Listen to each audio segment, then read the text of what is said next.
Dobrze, bo poloneza potrzebuje i kamień z serca, że nic mu nie jest. Ale on nie jedzie polonezem. A czym?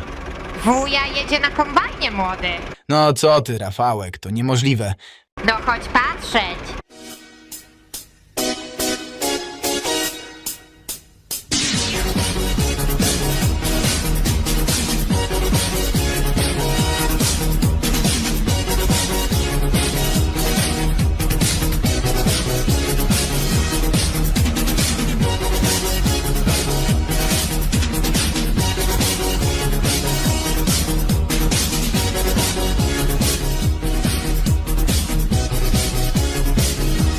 Wakacyjna ta przygoda tak skończyła właśnie się, jak w strumieniu bystra woda odpłynęła z prądem gdzieś.